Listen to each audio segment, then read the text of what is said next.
Hey Tim, I'm ready to do your rebirth journey now. I'm definitely ready to do your rebirth journey now. Yours is going to be interesting because we're going to be exploring some very dark spaces. You actually asked me to go into your deepest wounds. You actually asked it of me, which most people don't ask that specifically of me, which means your soul is ready for me to go into your deepest wounds. So I'm curious to see what we're going to find there. I'm going to read your spiritual permission slip so we can all hear it. It was kind of short and sweet and really to the point, which sometimes they are, sometimes they're not. But this really tells us exactly what we're going to be doing. So if we happen to see like bunny rabbits and chocolate Easter eggs in like a Joy Joy world or something, it's going to be really strange. Okay, my spirit guides are like, do you think you're going to be seeing that? I was like, I hope so, because I really like Easter bunnies and and chocolate and Joy Joy world. But I'll definitely love going into the darker spaces and then sharing my love there and helping to, raise the vibration and heal whatever we're going to come across. So, okay. So Tim's spiritual permission slip. It says, I, Tim, allow Abby's soul, along with the infinite realms of heaven, to enter into the darkest tunnels of my spiritual atmosphere. I allow all reflections of heaven to heal the 3 darkest houses of my infinite spiritual reflection, and that this healing remain solidified through the rebirth of my soul. I ask that this healing manifest profound spiritual awareness and awakening of my infinite senses within my physical body. I am ready to experience profound transformation now in my life. I am thankful for this gift from heaven, and I feel blessed today. So, 3 darkest houses. We'll see what we find there. The cool part too is that you have this really cute dog named Scrappy, and Scrappy's kind of new to your world. So the history behind Scrappy is you found him half starved walking along the road on a desolate part of East LA. So he was covered in fleas, just skin and bones, but he was happy. And so your heart felt overflowing. Just when you think of him, your heart overflows with love, and you love Scrappy with all your heart. So I love Scrappy with all my heart too. Like, here, Scrappy, come here, Scrappy.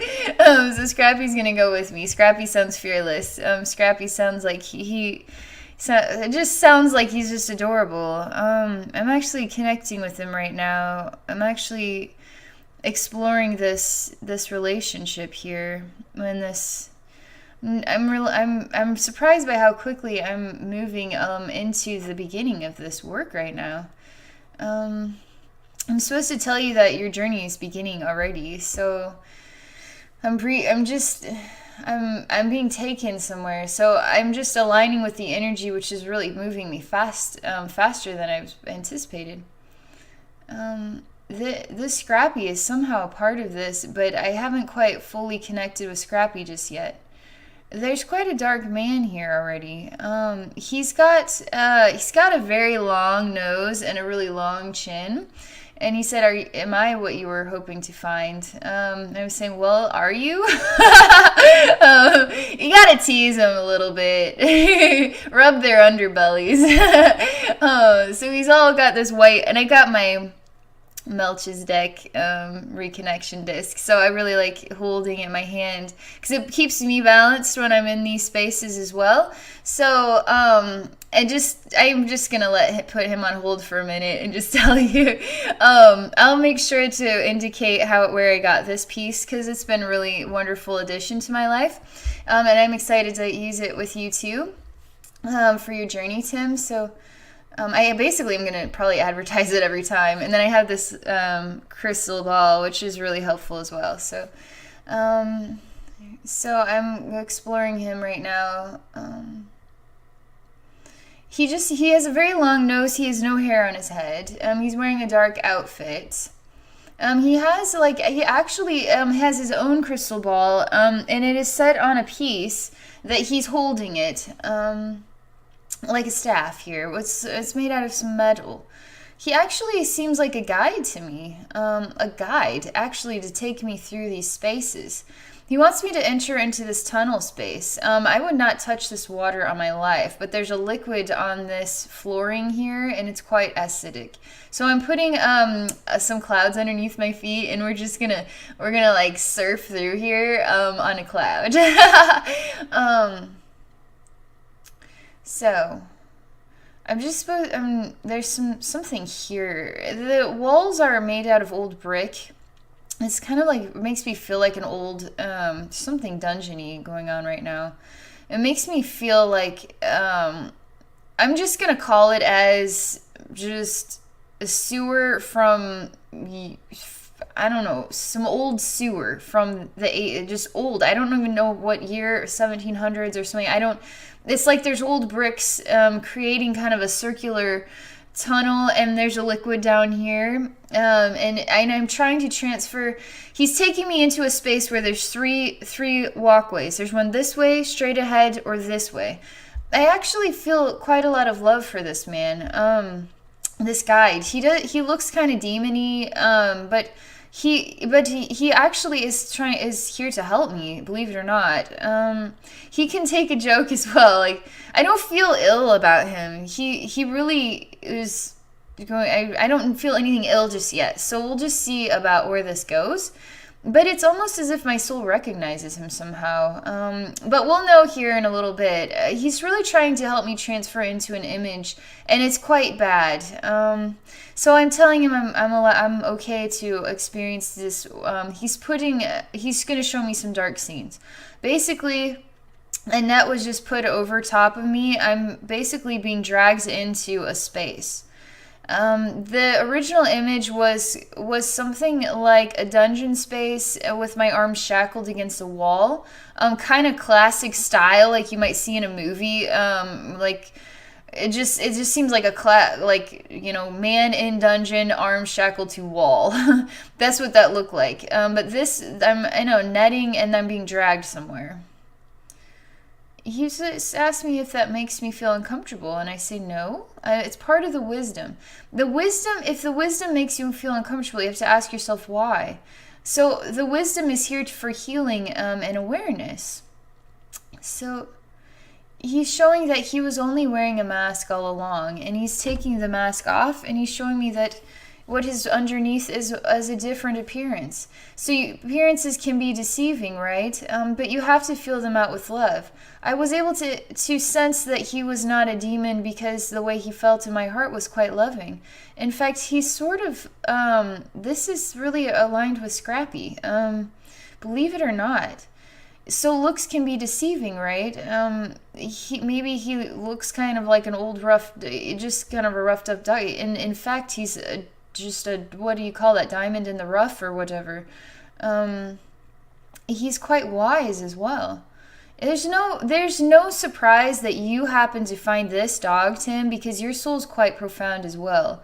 Sometimes I don't know how to define that. All souls are profound. All souls are unique. But the older your soul gets, the more that's there, and the more these dungeony scenes that are, more potential to have those type of scenes. You clearly feel this in your spiritual atmosphere, which is why you were prompted and inspired to ask me to go into these spaces. I'm supposed to indicate that, yes, that is Scrappy. Most people would have seen him and discarded him, but you were able to see who and what he truly is, which is quite a gem in your life. And now you feel so blessed by that choice, and you are blessed.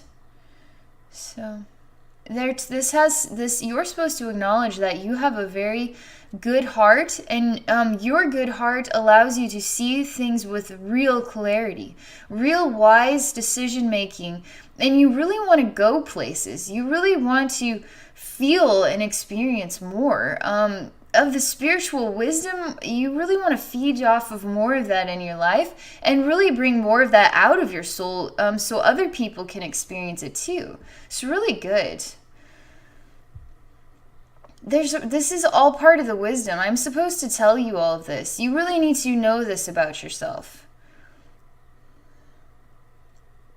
So, as I'm in this netting here, this really positive wisdom is making it hard for me to enter into the darker scenes. So I'm going to calm down, and then I'm just going to try to dive in there, and we'll see what we can find here. All right, I'm shown a portal space.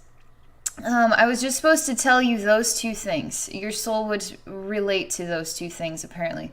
As I'm in this tunnel with this man who is scrappy, and it is a reflection of a soul that looks like a man, dressed in quite.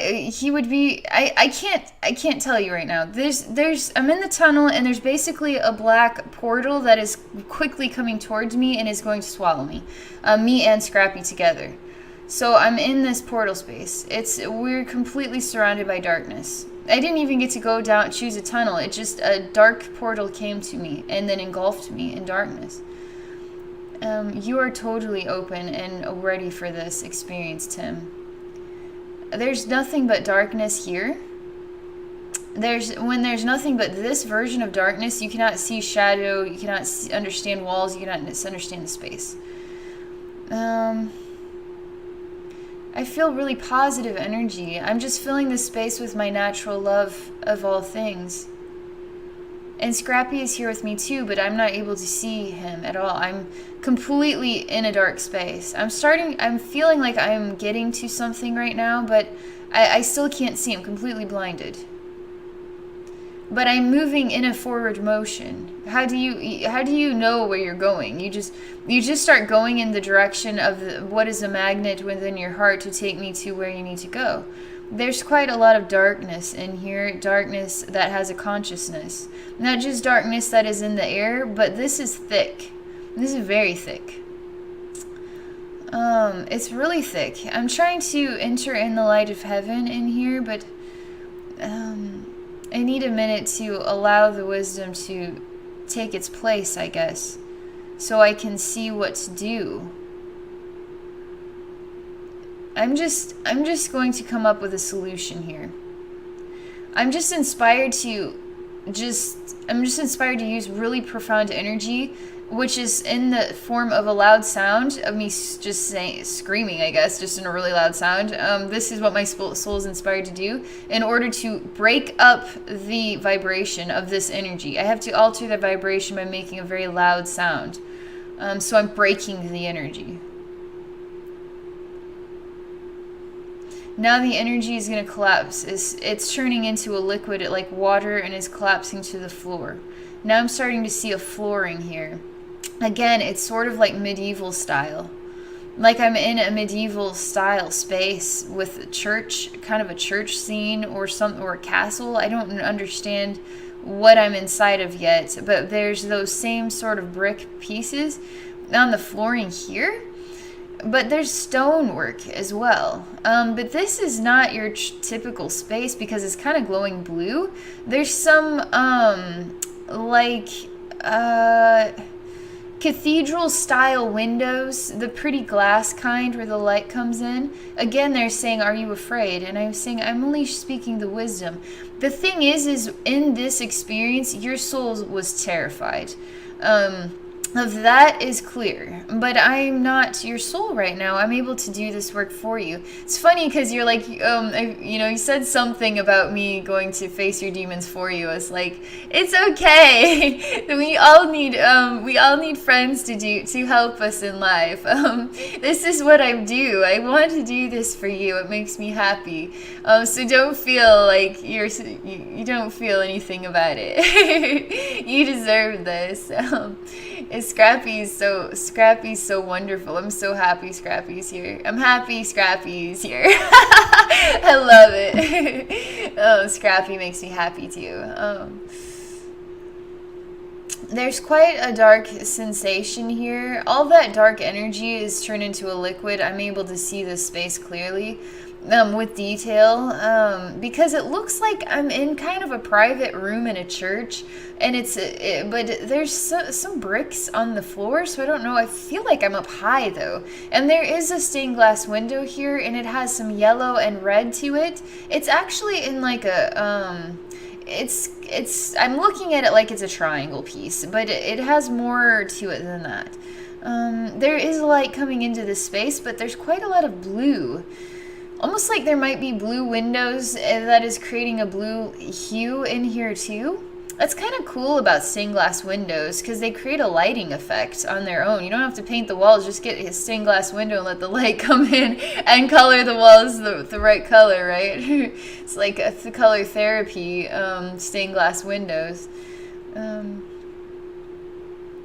He wants to disappear and reappear. I need to go into your greatest fears because I'm not able to experience it enough, the raw fear, to comprehend the meaning. My spirit guides ask me if I want to feel the raw fear, saying I can't comprehend the meaning without having the sensation or feeling.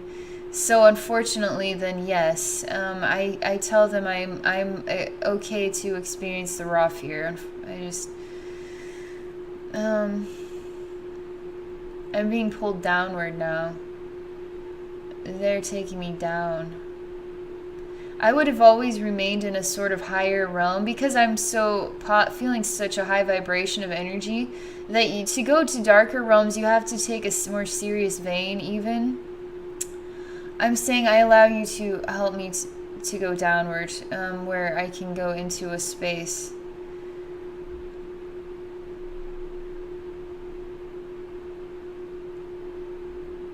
I'm continuing to go down. I'm not down to a landing yet. I'm just going down underneath whatever this space is. Where the fear was born. This is a reflection of the fear, is in here. I'm just going to choose to stand on this path, and then I'll describe what I see here is literally a river of lava. And then there's some walls, and it looks like a catacombs with actual things hanging from the ceiling, and it's all dried up sort of dirt here. There's a much more uncomfortable feeling, but I don't feel uncomfortable.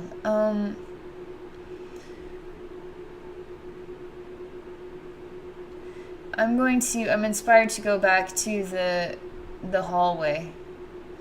And I'm saying I'm going to choose the pathway. I'm going straight ahead. I'm going straight ahead very fast, and I'm going downward. So I'm going to keep track of all the places that we've been, and we'll go back to them. But I'm not satisfied with these spaces yet. So I'm going down, and I'm moving very fast. I'm just not far enough down. And now I'm going to go really far down. I'm actually having to go down in my energy field. So people, now that's helping me. I have to go downward and actually experience going downward as a soul. So you feel it going down in your own body. Like there's an elevator going up or down, and your soul can go up or down it. And now I'm going way down. And I'm saying I'm going way down into Tim's spiritual atmosphere, and I'm not satisfied until I keep going further down. They're saying, what do you expect to find down there? Saying energy that needs transformation.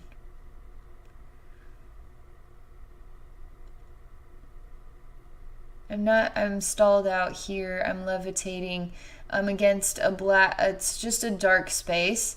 There's just a flat wall, like a cliffside here. Now I'm starting to feel that really sick feeling in my stomach. That's better because that means I'm in the right place.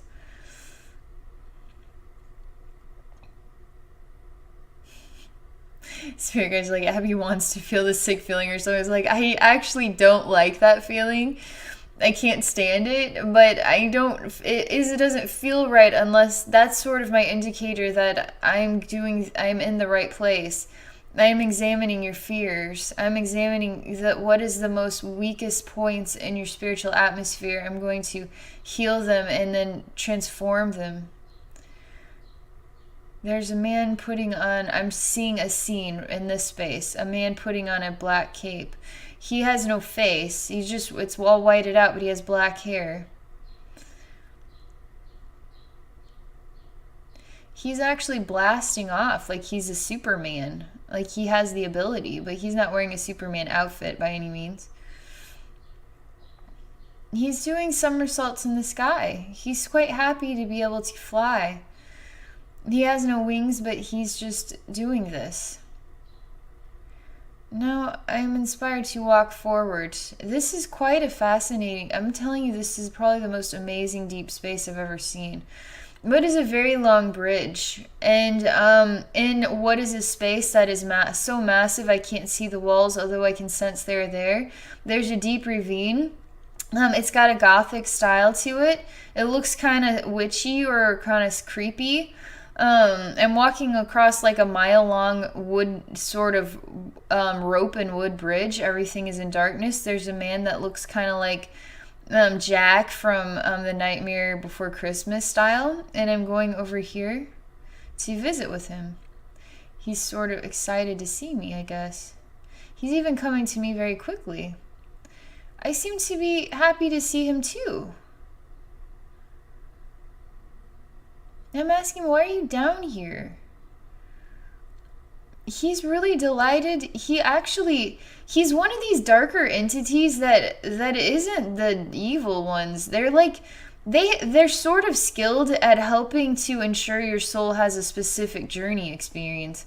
And they can be quite terrible, but they are totally respectful. So when you come across them, it's like, you're a demon, but then it's like, how come I care about you so much? That's the way this guy feels so far.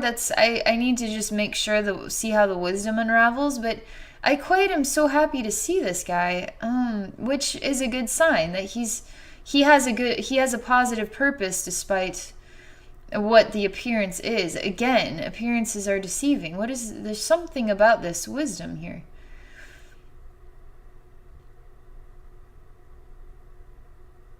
I tell him, I literally am really happy to see this guy. I don't understand. My soul obviously knows him somehow. And I'm saying, why are you down here? He's like, you're not satisfied with my place? And I was like, it's cool. Yeah, it's pretty cool down here. But you make me feel happy and not dark. So why are you down here? So I'm saying to him. I'm supposed to speak as though I know him. And so in that case, I can't be human. I have to speak as though I am my higher self. He's so loving, though. He's incredibly loving. He's kind of like a Cryon, sort of. Cryon's kind of a deep, dark guy, but he actually is so amazing and so loving, so respectful. He helps souls on their dark journeys, basically. He helps you ensure that your soul develops and has greater appreciation for the light. So, believe it or not, Cryon's this sort of impressive, extraordinary, amazing soul, but he's pretty dark. But he's been through, his journey is it's unfathomable. And this guy is kind of like that too. He's one of those guys where it's like, you're so dark, but you're such a reflection of the light and unconditional love. So it's strange, because even Cryon has a space that is in the deep dark. And I go there too, because his soul means so much to me. So there's a space there that I like to meditate at. It's very sacred, and it's in a cave, basically. And there's water there, and it's just so sacred and meaningful to be in there, in Cryon's space. And this guy's space is meaningful to me too. So weird when that happens.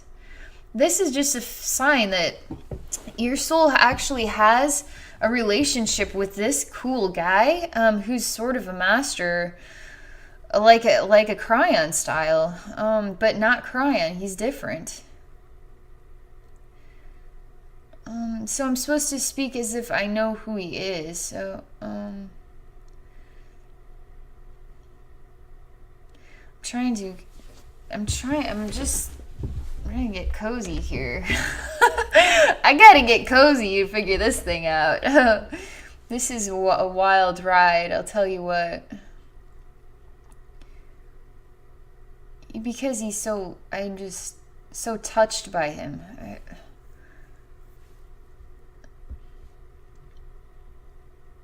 Nothing has come to me yet about what he is to me. So I'm just encouraged to just speak whatever comes to mind. I I can't seem to comprehend the words to speak. I just say his value is very sincere and very deep to my soul. My soul adores him. We've run across paths before in other lifetimes. As the best I can understand, I'm just in awe of his energy. Is really beautiful. I'm asking him what do we do now? I came here to help Tim, but are you not helping Tim, or what is this about? He's saying that I'm here to help Tim. That is why I'm here. All entities that you will find in the spiritual atmosphere are here to help. Even the darkest entities, the ones that make my stomach curl, are part of the light and love of all, and we work with each other to help each other. I'm here to help you. But I'm asking him, in what way have you been helping Tim? Something about his style that is really unique and fancy and unoriginal. I'm telling you, it's the neatest dark space I've ever seen. It's like a palace, but it's dark. That bridge alone was gothic and it was pretty. It was like perfectly pretty in the darkest way possible. Everything is perfect about this space, and it's sort of like a dark, like Palais de Versailles or something like that. It's just like a fancy dark space, but it's so grim, at the same time. There's really not much here, but this amazing Gothic style bridge, and then his cliffside and this throne space where he sits. I'm asking him to show me who he truly. I'm literally asking him to show me his dark side, so I can see who he truly is. Because I can't.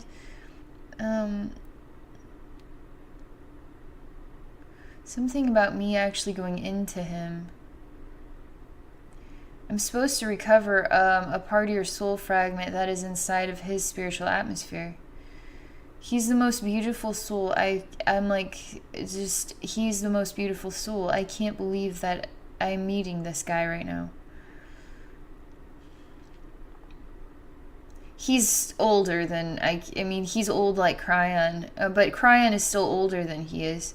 How do I define a soul age when we're talking about eternity? Cryon, this guy, I'm in his spiritual atmosphere, and I'm telling him thank you for allowing me to enter your spiritual atmosphere. You could just call him Ed, I guess. He's like, just call me Ed. And he's like, literally has a skeleton for a face, but it's kind of rounded like a jack-o'-lantern, like Jack from the. There's something about it that's kind of more rounded, like a jack-o'-lantern, but it's a skeleton face. And he's got kind of a fancy sort of black garb on. His spiritual atmosphere is extremely exhausting to be inside of it. He's allowing me to enter into a very dark space within his spiritual atmosphere, and I'm telling you, it's very dark. I can hear some water dripping in here. There's just dark energy. I'm asking for protection because I do not choose to inhale the toxic air that is in this space. So I'm filling my orb sphere of protection with the healing energy of heaven. So that way I can only inhale heaven's light. That feels a lot better. Scrappy, you're going to hang out in here. I'm actually having Scrappy be the dog right now. I don't know why, but I just want Scrappy to be the dog version right now. I'm creating an orb around Scrappy with heaven's light, so Scrappy's not bothered. And I'm saying, okay, Scrappy, sniff him out. Show us where Tim's soul fragment is. So Scrappy's gonna help me here. He's funny. He's like, why do I need to sniff him out? You're sure. He's like, we're in the spirit realm. We're not in the human world. I was like, oh, I guess we're just going to him. I don't know. See what happens when my human brain gets intertwined with these worlds. I guess I don't need Scrappy to sniff you out. We're still in a forward motion to where we need to be. I'm in Ed's spiritual atmosphere.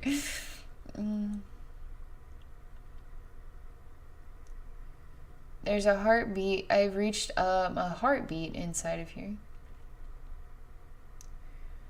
I'm inspired to open it, and there's a purge of negative energy in here. The heart is covered in a sickly, like an illness.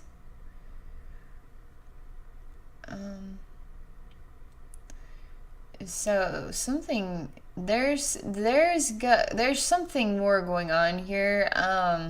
Like a setup or something. That's what it feels like. Like I'm about to be bombarded, but nothing has happened yet. I need to do something here. I'm choosing to see that this space is in the open and that I'm allowing heaven's light to enter in here right away. And purify this air and this space so that all things, and now I'm creating a rain cloud of heaven's light and energy to rain down. So that way, I'm also doing the scream effect to alter the vibrations immediately. And now we're going to break the vibrations. There's a doorway falling down, again like a medieval style, like of a castle, and a lot of dead people coming out of it. Like skeleton warriors or something. Something feels really gross about this. So we're on the right track. I'm sniffing it out by gross stomach feelings. There's quite a guy here come to introduce himself. He is a skeleton. He's a reflection of Ed's dark side. He's been watching me, he says. So does that make you feel uncomfortable? I say, I love Ed. I'm going to share love with you now. So I do. And the love that I have for Ed, the Ed that is so extraordinary to me, my soul. He's sort of fighting back against experiencing this love energy. And so it's because I'm in Ed's spiritual atmosphere, I think. But I don't know yet. There's something here I'm supposed to be thinking of. I'm inspired to light a match as though I'm in a dark dungeon, and now I just disappeared. I saw a monk, but I seem to be... Okay, there's something else going on here.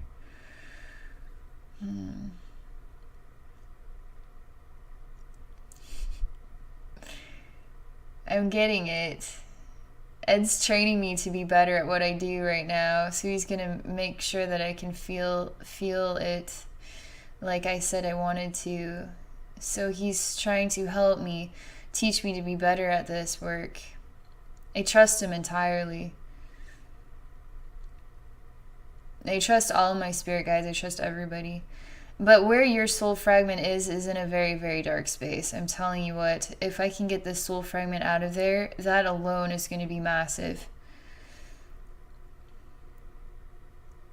I don't know why, but I came up with an idea. I just say, Tim, come to me. Release your soul fragment to me, and let's go. I don't know why, but everything is changing. Because the intentions are so pure. I was inside like a snake or something, and I'm suspended in a space right now. Everything dropped away when I chose that. It was like the heart of the snake is the only way I could describe it. I didn't know that's where I was. I was just in a dark space. But everything felt better when I said what I said, that you are the light in here. You are the light that is in this space. And so be the light for me so I can see you, so I can find you. This space is opening up with more and more light the more I speak these words. And there literally is just a pure light that's like, it's blinding. I mean, this would be as bright as looking directly into bright light. And it just... and then like you look away and then you blink and there's still a bright blinding light in your vision. That this is even brighter than that.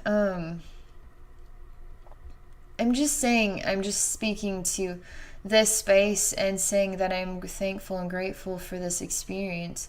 And that I'm purifying it even more with my loving energy, because Ed deserves to feel this energy in his spiritual atmosphere too. So I'm sharing loving energy with Ed, the guy, while I'm also simultaneously, your soul fragment is a bright white light of energy. It's amazing. So I'm just inspired to share. There's something about a war that took place, and the war is still taking place in the spirit realm, is the only way I can describe it. It's almost like a broken record that won't ever go away, and these guys are still fighting it, and they're skeletons, and they can't stop. Ed's even asking me to please help this war come to an end. So, somehow you've been imprisoned in this scene, along with many other soul fragments. To heal you is to heal many others, even, and then even to heal this part of Ed's spiritual atmosphere. I'm telling you, this Ed guy is really extraordinary, old soul, beautiful soul.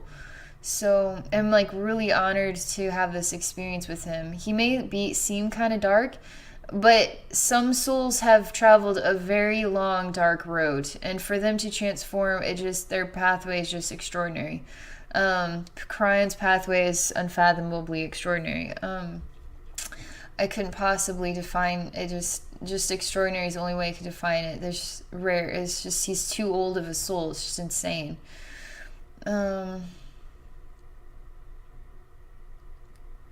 So I'm sharing. I'm giving a gift from heaven. I'm contemplating how we will heal all of this. I basically see a dark pool of liquid down here. So I'm allowing it to. There's a dragon down here, and he's falling. I'm like inside of like a stomach or something weird like that. Because there's like tubes and stuff. I'm inside of tubes. There was like a massive snake. I was inside of that. It fell into this acid pit. And then coming out of this like black tar liquid is a dragon. There's simultaneously a scene of skeleton warriors just fighting each other. With like a medieval castle door come down sort of thing. It's quite fascinating because at the surface level, you have priests who are part of helping create the decision making for wars and stuff like this. And then now beneath the surface level, underneath the church itself, you find these really deep layers down here where unfortunately this is what happens to those souls. They get stuck in soul fragments and stuff like that, fighting a never-ending war. It's like, no, it's okay. We can release you now from this imprisonment. So we're going to do that. This is a really special gift.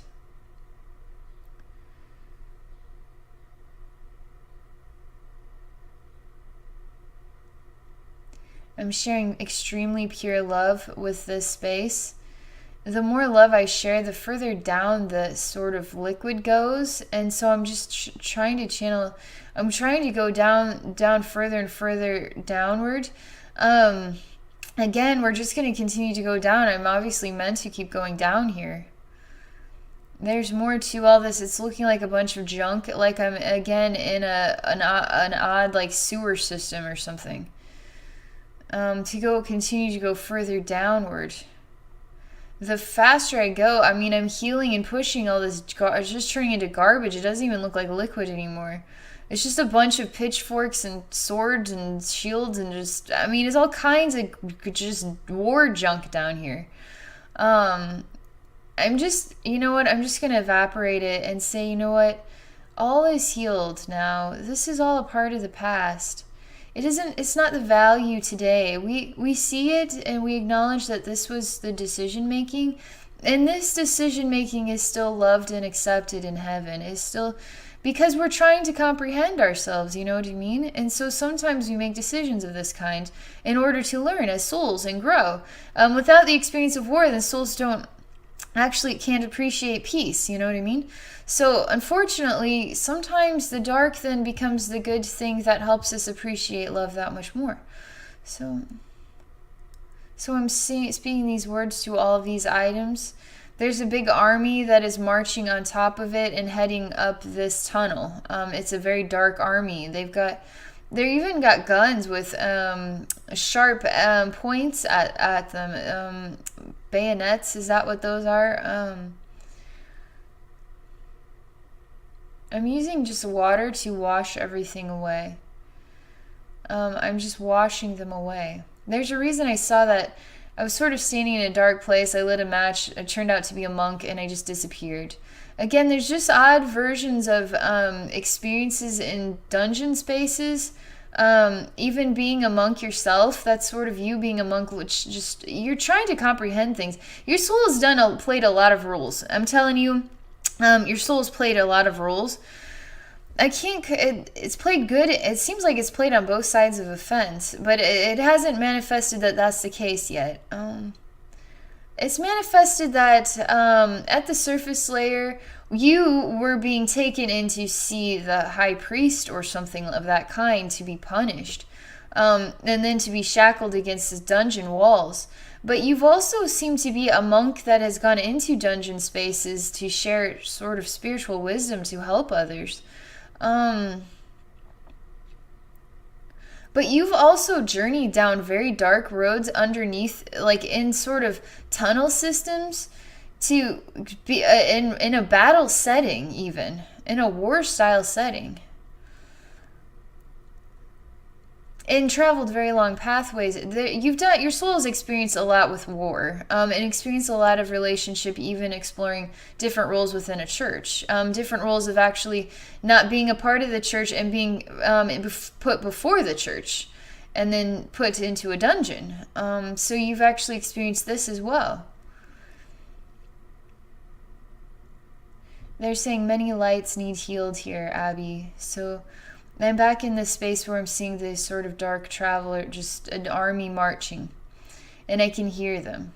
It's kind of odd because these guns with the sort of things on them don't match up with what they're wearing, which is sort of like real knightly sort of attire. So it's sort of blending like Civil War style guns with this. But that again is just more reflections of war. It's just more versions of wars. So what is war in medieval times versus what is war in Civil War times? It's still war. Doesn't matter what time it took place, it's still war. People still suffer. People still get hurt. People still endure these sort of chaoses. It's really terrible. I mean, all the just battle wounds people have experienced. Oh my gosh. Whatever I can do to not get that bullet wound or just so many gross things related to that, you know what I mean? Like, nobody wants that. I'm getting that sick feeling again about this whole thing. It still hasn't healed itself yet. They're still marching. It's quite a force of energy that I'm trying to override here. I'm trying to figure this out.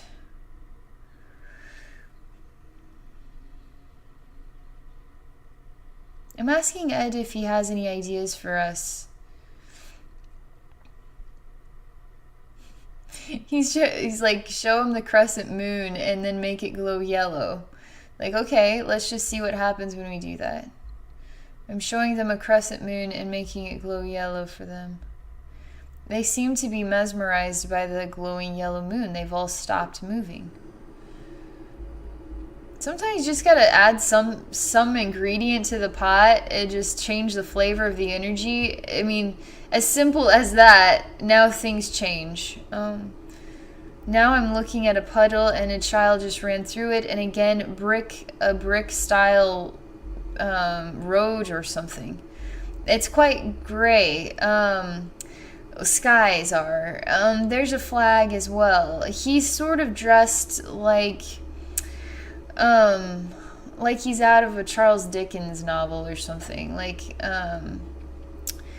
what's that with the boy who was stealing things? And then he too ends up finding a home. And then he sort of finds two homes. One where it's warm and he has a place to stay, you know, kind of like Scrappy. But then he has this home with these boys that teach him how to be a thief, you know. And then it just becomes quite a conundrum at the end. But in the end, he still wins. It's sort of like the Scrappy story. In this tale here.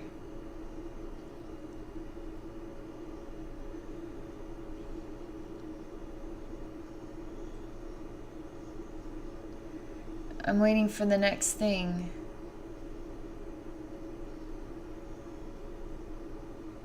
There's something about this puddle that he's running in. He's calling out. He's meeting a man. It's something about a newspaper. I'm seeing a massive American flag.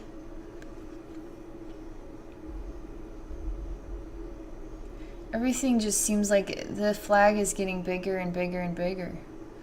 And even the reflection in the puddle is now the American flag. I keep thinking of A Tale of Two Cities, a Charles Dickens story. I never got all the way through that one, but but there's something about this, you know, Civil War, America. It just something about all of this in conjunction. It's just the whole thing. And now the world is changing, and now we're seeing the world today with the American flag today, and even the White House.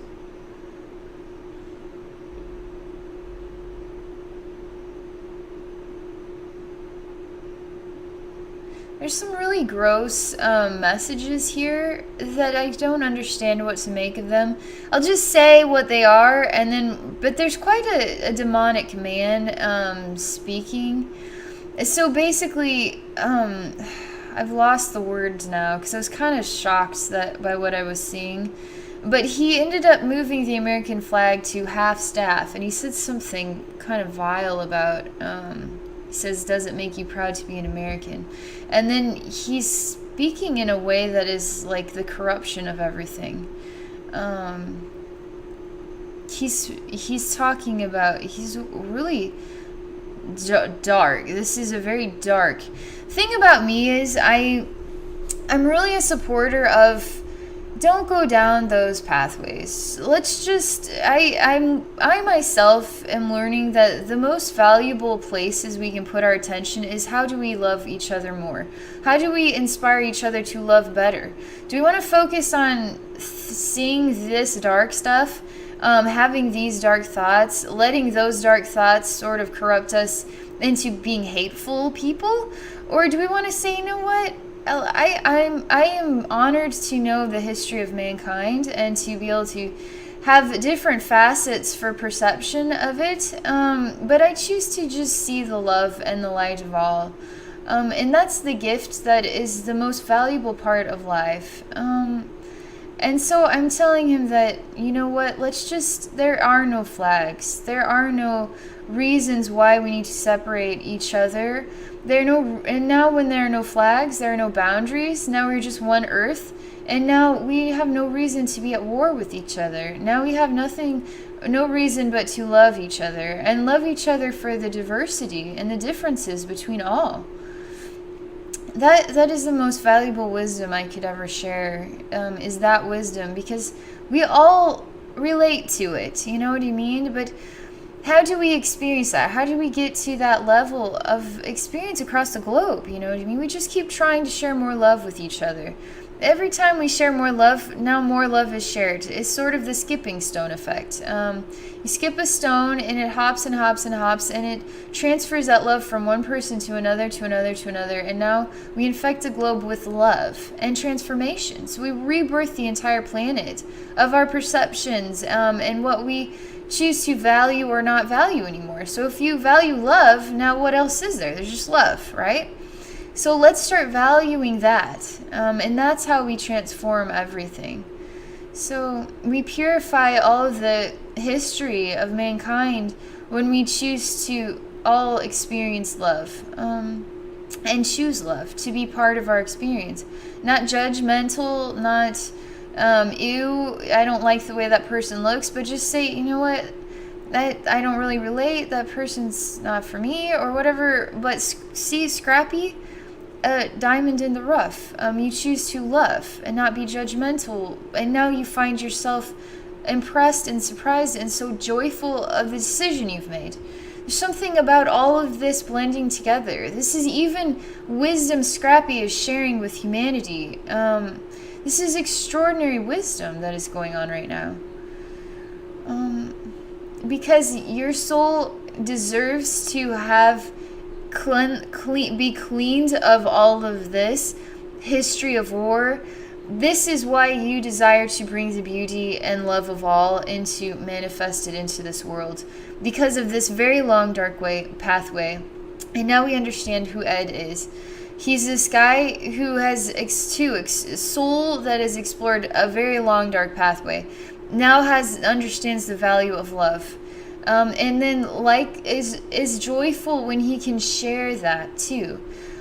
Share what can be learned from darkness, and now what we can do when we transform from that dark pathway into a pathway of light and love. And now we heal Scrappy, and now we have a man's best friend to hold and bring so much joy into our lives. When we choose to love without judgment and just love with all of our heart, now we transform all of history.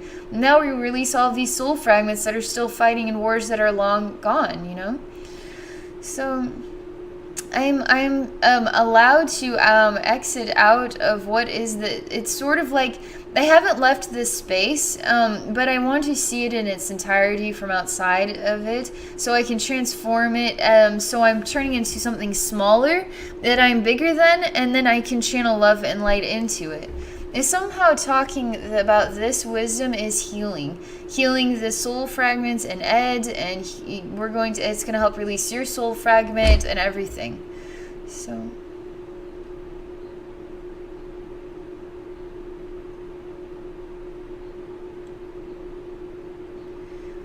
I'm thinking of people who are happy at the most random things in life.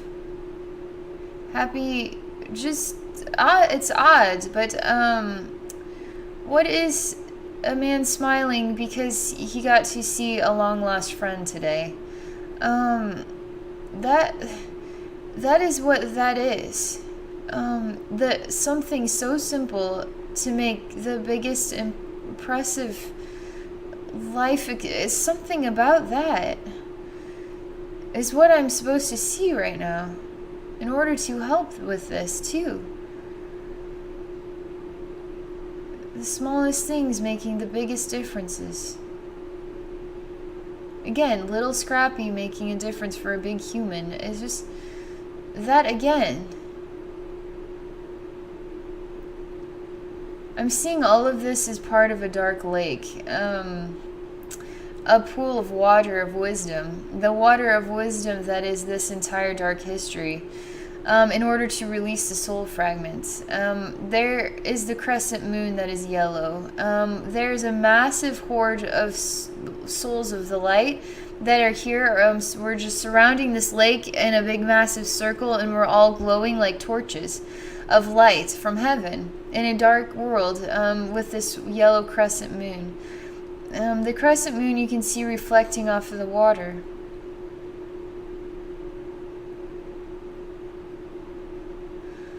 We're just doing some work right now. Let me just watch this play out, and then I'll describe what's going on here. It literally just took out a massive White House, and then they put the flag up full for us. There's more to all of this. Because this is really a message about just transformation of perception. It's just as you have a powerhouse, but human beings who love are the powerhouse, you know what I mean?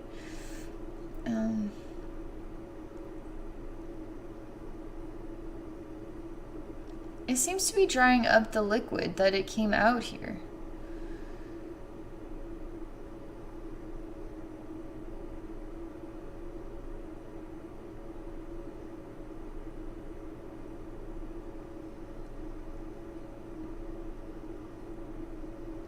I'm just seeing some lights appear, like soul lights. I'm seeing some winged men, like dragon men, but they're standing up like men, with dragon wings. They have very sharp teeth. I'm just saying I love. I just say I love. They seem to be possessive of these soul lights.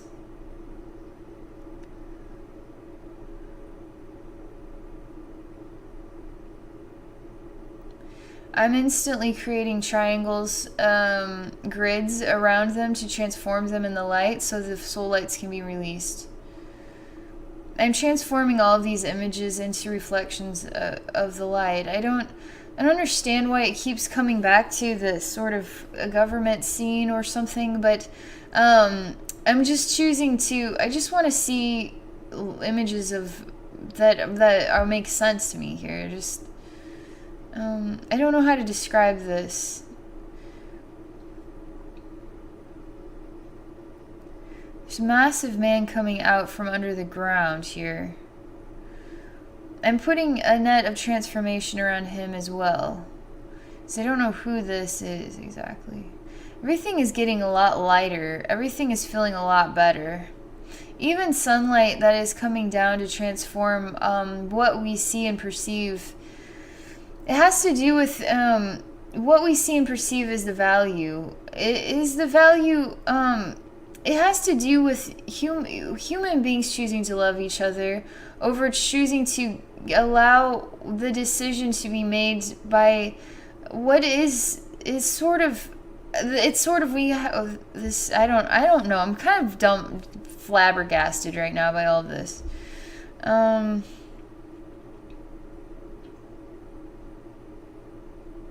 I'm still waiting for these guys to transform, but they're turning into orbs. These soul lights are starting to blast off out of here. Everything is starting to bathe in heavenly light. This White House is starting to get smaller. It's starting to turn into a puddle of heavenly light that is purifying the ground even.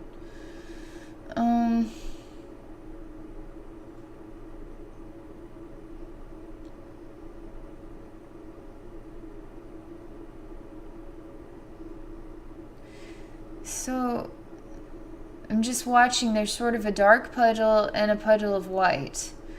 Dark is what is left of this sort of lake, and then white light that is left next to it. And there's still what is an American flag here on a pole. And so we see what is a white circle like a snake and then a black circle. So it's sort of a yin and yang kind of effect. And then there's this massive pole here with the flag on it. And then we're just all standing out here.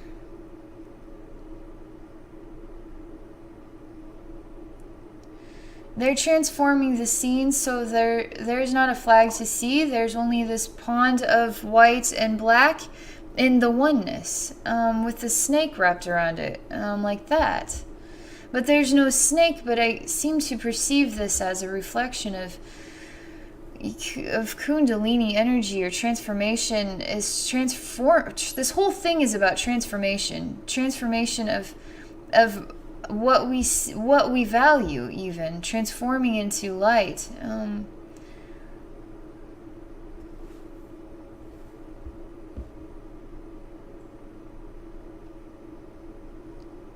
So there's a lot more men coming out of the ground here. They're just, I don't know if they're souls or what. They all look alike. Every time they come out, they all look kind of the same. They just look like dark energy men, is the only way I can describe them. They just fly upward and just, I don't know if they're reflections of negative energy, but they look like twins. Like, I mean, they look like multiples. I always see them, they always look the same. And sometimes Cryon kind of looks like that too, but these guys don't feel like Cryon. everything just feels like it's getting warmer and better. Everything just feels like I'm just inspired to see human beings holding hands from of all different races across the globe.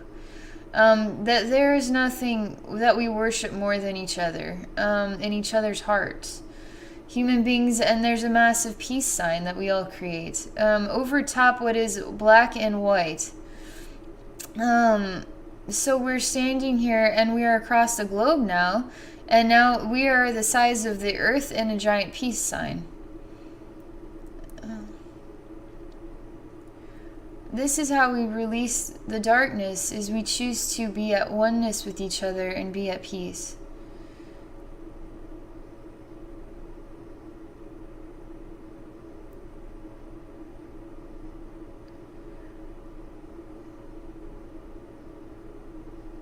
So this Ed guy is really proud of me for sharing all of this.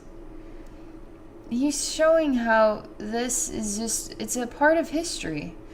The whole experience of life and the creation of the world we live in today is just a part of history. It's about us deciding what we want for ourselves. So we choose to see what we want for ourselves.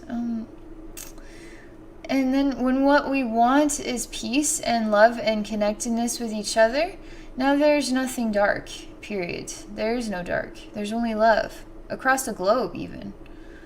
Infecting a globe with love. You're saying now your soul fragment can be released. Now all the soul fragments can be released. But it's sort of odd because I'm able to, it's almost like until there's peace across the entire globe, all the soul fragments will not be released. But I am here to help you today, Tim, so I'm able to release your soul fragment. Like, I don't know. I can't leave this. There's got to be a way I can release more than this. They're talking about YouTube viewers. People who watch this video.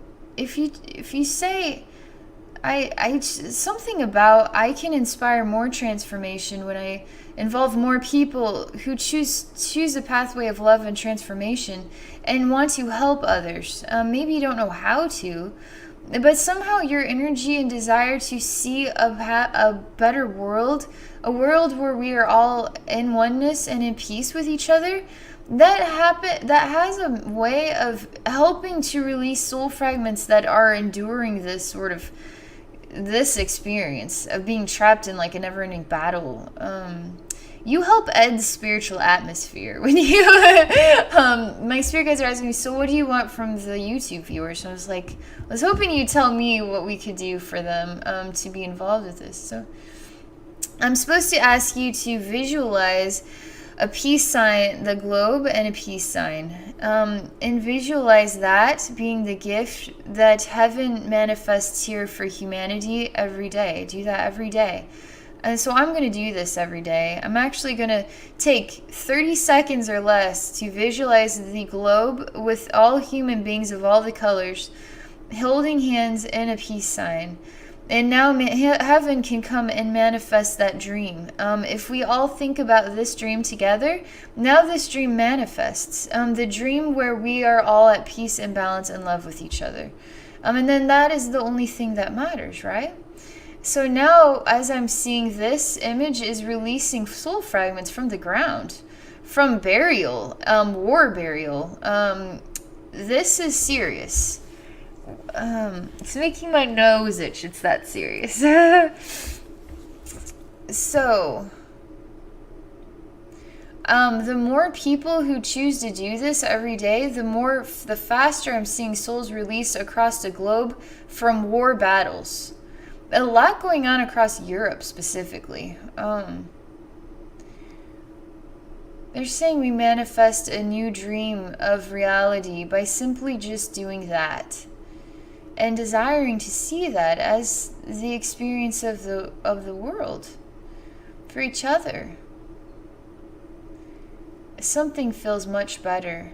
I'm already blasting off with your soul fragment and telling those guys are all stalled out and they're smiling. they're actually being released now through this action. They're actually able to release now through people choosing this. Makes me wonder how. So I do this work today, right? But this video will be out there for a long time, so everybody who watches it will have a visualization of this as I'm talking about it. So over the next, let's just say 20 years, who knows how many people will have watched this video. And that, since time is just an illusion, so what is today or what is 20 years, it still is making an impact today, right now. So it is releasing these entities just through this. It boggles my mind. It really does. So they're just releasing.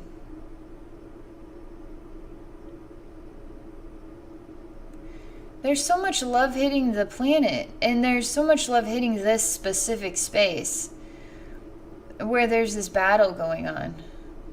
Your soul fragment is totally with me, and you're sort of holding on to me tightly. You're like I can't understand what you look like. Because it's pretty mangled. It's almost like you were a baby / a man that is really small or something.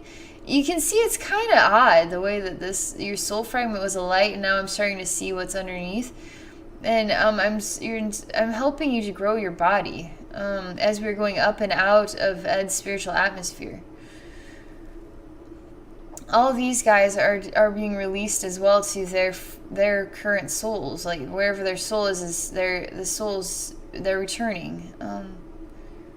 More than that, heaven is able to make an impact on earth when we choose to do things like this, especially when we choose to do them together.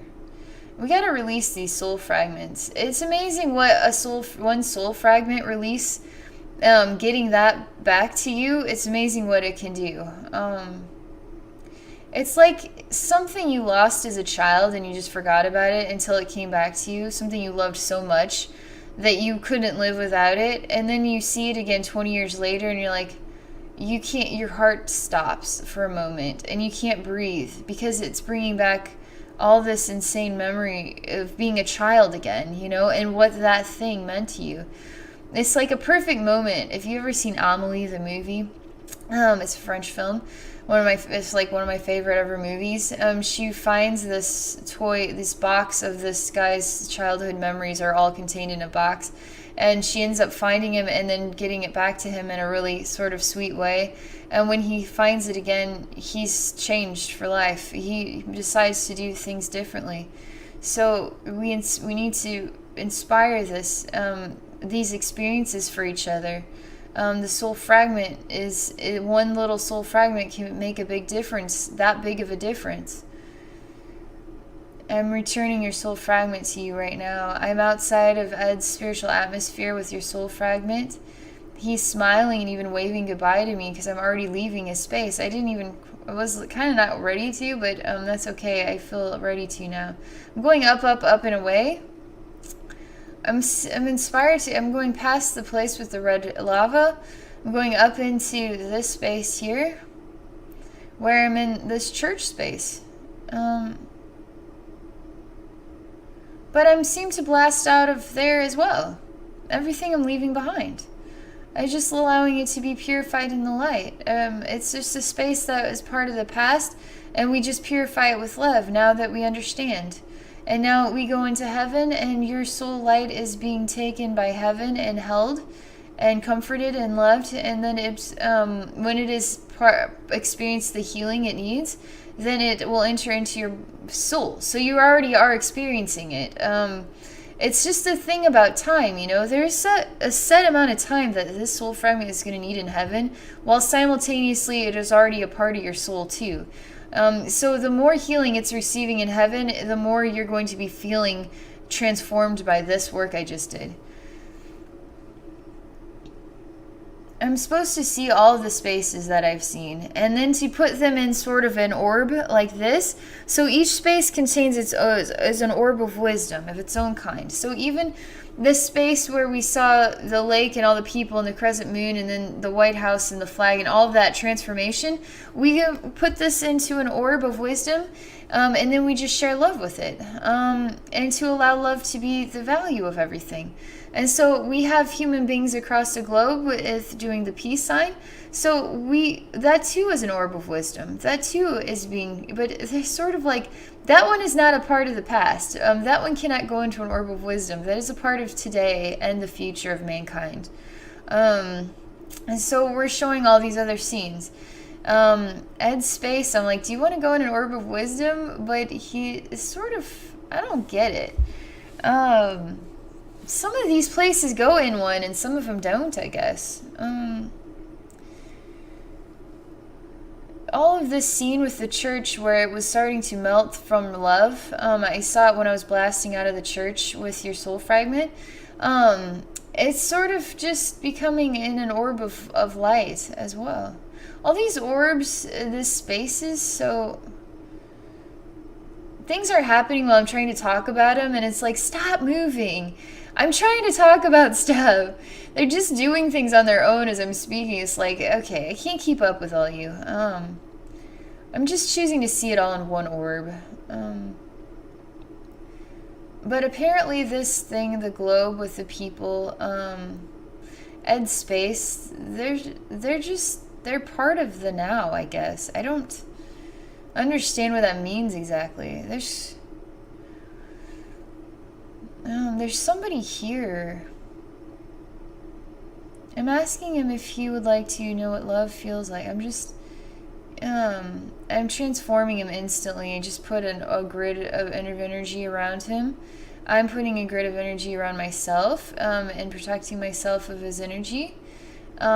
He seems to say that he swiped me up in his hand, and now he owns me.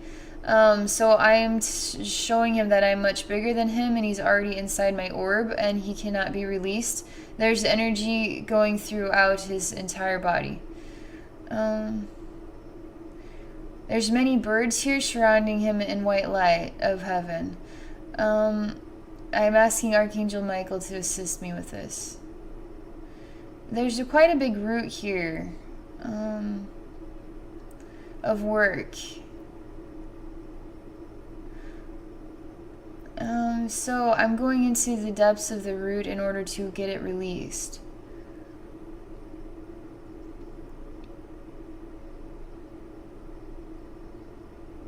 I'm planting a seed that is it's a seed that's a heart. Oh, my nose is itchy. It's just a heart, and then it just grows. It's just love, a reflection of love that is just growing upward and intertwining around this sort of weed root. And so the weed now is turning into a yellow plant. Love is transforming what is a weed into a reflection of something really desirable. A beautiful plant with big yellow flowers. Kind of like poinsettia style, like red ones, but these are yellow.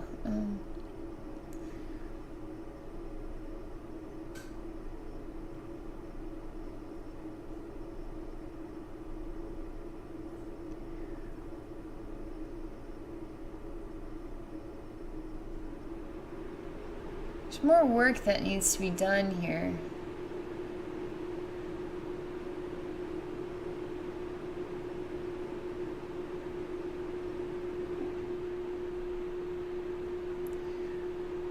I'm just going into this guy myself, into his heart, and I'm just sharing love with him from the inside. And I'm gonna focus. It's basically just an entity that we're just playing mind games with each other. You're in my orb, no, you're in mine. It's just like, I'm just gonna go into you, and then I'm just gonna channel in the love of all. So I am.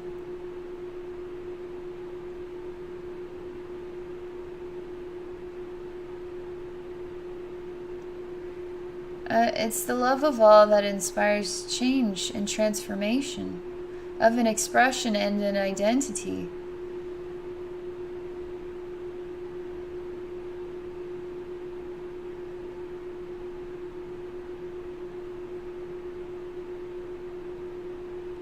I'm focusing a lot on this, so I'm just channeling a loving energy, very high vibrational loving energy to help with this.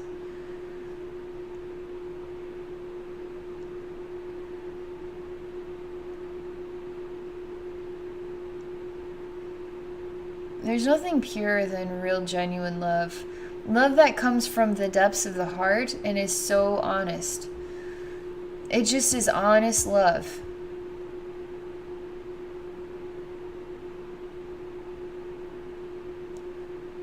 He feels it, and he's starting to be welcoming of its experience within his body. He really was not very nice at all. But he's starting to feel warmer and to soften his energy to feel and experience this version of love. He's not been able to feel it for a long time. He's asked me to come out of his heart now. I'm staying in your heart for a little while longer to ensure that you know what this feels like. So I am. He too has his own sort of demons that he's been possessed by. Demons beget demons, beget demons, beget demons. So, this was definitely a demon. It's the demon of, you get into a habit or a way things are, and you don't like change. And so the experience of change just makes you lash out. It's not for you, and it's change across the globe even. Like, people choosing to see things differently. Some people are ready for change, Some people are ready to see things differently, and some people are like, I kind of like the way that it is. Because I relate to it, it makes sense to me. So that is fine too. I'm here, the voice of heaven, and heaven is non-judgmental over all people and all their decisions, and demons even, and just all of that stuff. Heaven is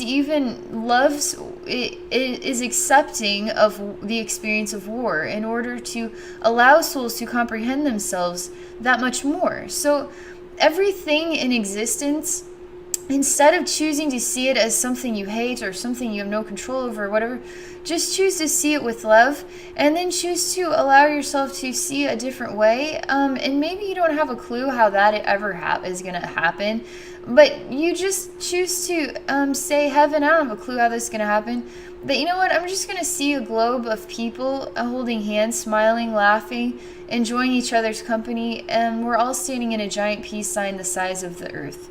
And now heaven says, okay, I can work with that. I know you don't know. I know you don't understand. But we can figure this thing out. And when you have dreams like this, now we can work with those and we can start manifesting things.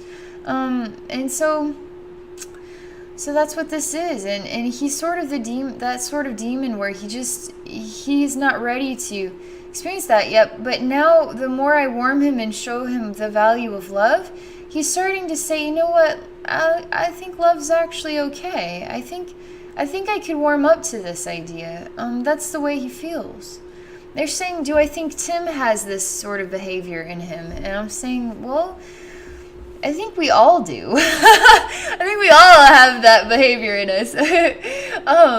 And that's okay. But somehow you need this experience. You need to feel this.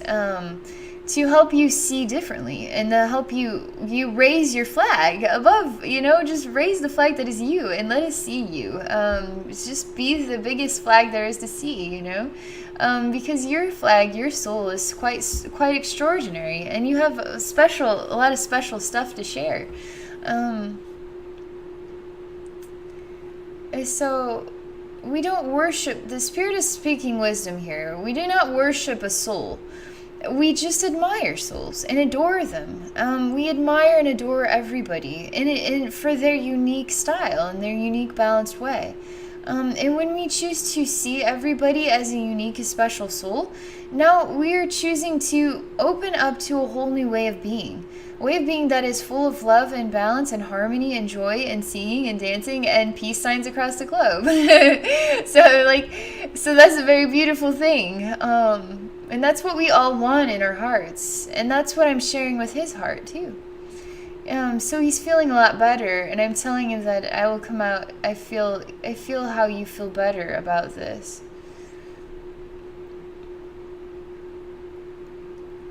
He's really a wonderful man.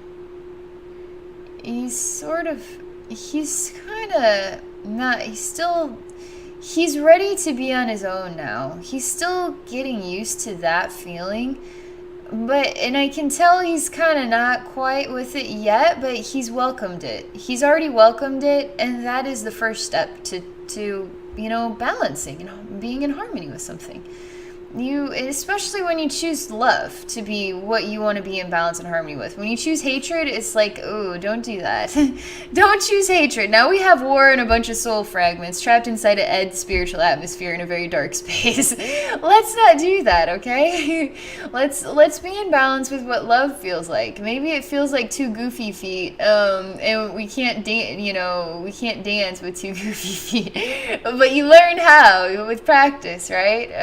So that's sort of like Scrappy story again. It's like you see something that reminds you of love, and you experience that, and now you welcome it into your heart and see how it changes your life, and now you're so thankful that you did that, right?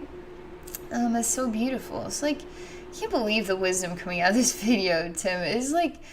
It's really good wisdom for us all. It's really good wisdom. It's really loving. This is all a reflection of your soul. I can't just pull this stuff out of it. I expect to see certain things, and this is the wisdom that comes, you see. It's just, Ed's coming on the scene now. He's really proud of me. Our souls really know each other. That's for sure. He's a part of the water, a reflection. He's a part of my reflection too, he says. Then he says I am part of the infinite reflection as well. So I'm a part of all souls too. I'm a part of the oneness as well. All things are a part of the oneness and a part of the reflection. Everything that we see in our world, flags and white houses and people of all different kinds and different races and different choices and war and peace and history, it's all a part of the reflection and all a part of the oneness, is what he says.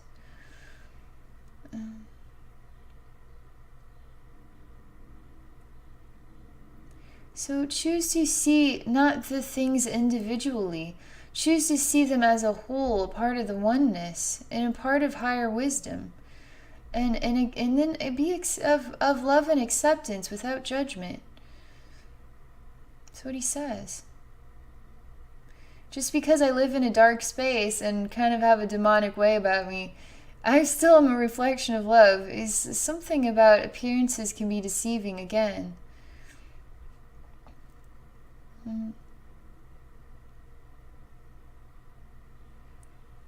It's just, we're going up into a really high vibration, just like where I started. I just felt so high up that it was hard to get lower, to go deeper. Because I think your soul is just really, your soul has such a dynamic atmosphere. It's like I could travel miles and miles and miles, and I just, where do I want to go next? There's something about this. And I'm inspired. Heaven is literally taking me up very, very high right now from where it was very, very low and dark space. And this soul fragment is turning into newborn energy for you, is what they're saying. This soul fragment has been nurtured and loved in heaven for a long time.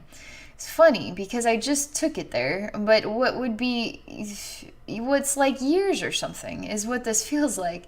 It's been waiting a long time to return to the total soul, but the total soul is still part of the oneness, right? It's a reflection of the totality. Just one reflection on an infinite mirror. I always perceive it as like a disco ball. So you have one ball, right? There's the oneness, and then you have all these reflective parts, and they share different reflections of the light, right? And then even of the dark too, because you have some that don't catch the light, and some are in the dark, and some are in the light, and so it creates a reflection of the totality. So they're giving this soul back to you. You're here. You've been waiting to receive this gift for some time. You're here as a Roman soldier, in fact. Something about fancy. You're quite fancy even wearing the same uniform as every Roman soldier. I don't know what it is, but there's something quite about your soul that has this knack for, I don't know what it is, but you feel fancy. And you're so clean. Everything about your expression is that everything is being perfectly placed upon your body. There's something about this helmet with red that kind of comes like that. Everything is perfectly positioned. It's perfectly ironed, perfectly in place. There's no dirt at all. Everything is clean. You're being handed this newborn energy like it's a baby wrapped in a cloth or something. You're welcoming it.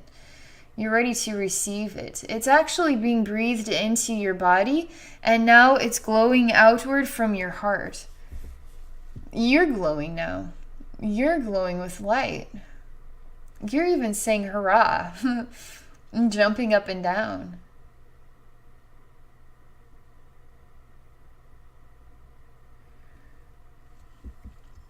I'm being shown a bunch of orbs, very dark orbs that are traveling around here, like 6 or 7 of them. They're just moving in they're just swirling around like this, and they're in a lineup. They're just dark orbs. I'm filling them with white light and energy. They too are a part of your soul journey. Orbs that I was perceiving that just need to be healed in the light.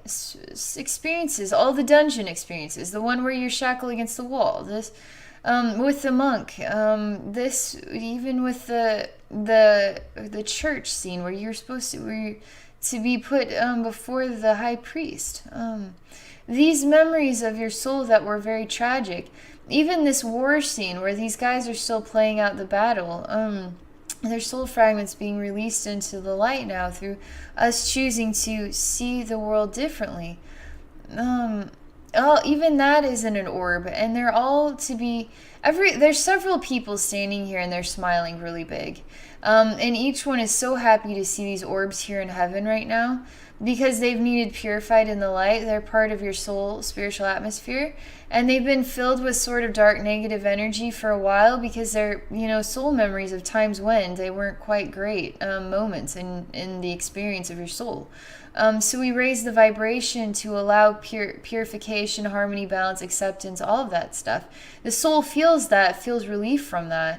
The soul wants to feel relief from this, but it needs a hug, It needs to experience the heavenly hug to help these memories feel better, Help us to let go and let them be a part of the past, too. So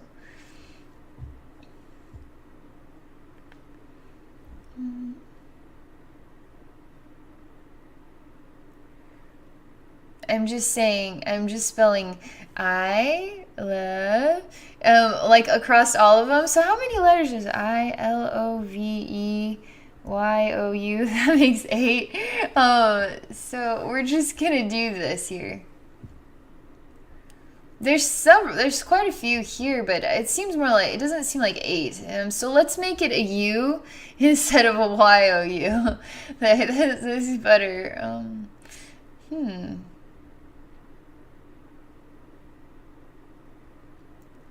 I'm actually just supposed to put them, I just did that, and then I'm putting them all together into one bright light of energy. And so they all combined say, I love you. I love you. That's what heaven says. to every soul in the infinite universe, even the demons. Heaven says, I love you. Heaven says, I love you to everything, everybody, every creation we've ever made, even creations that inspire war and all kinds of stuff. Heaven still says, I love you. Heaven never stops saying, I love you.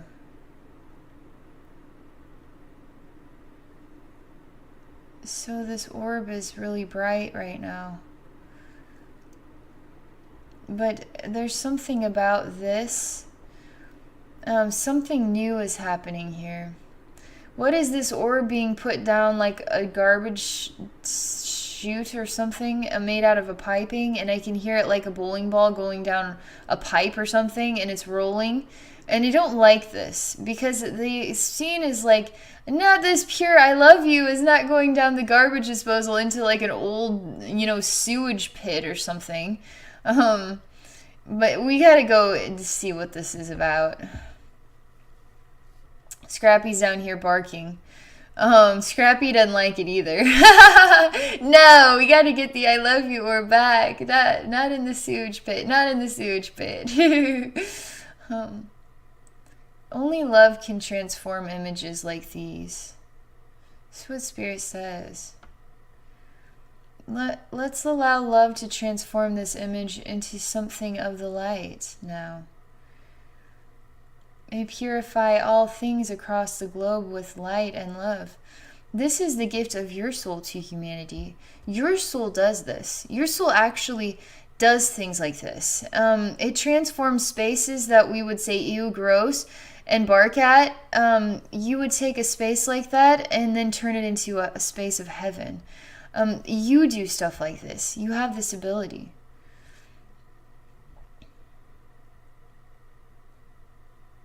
And Scrappy is really all about helping you.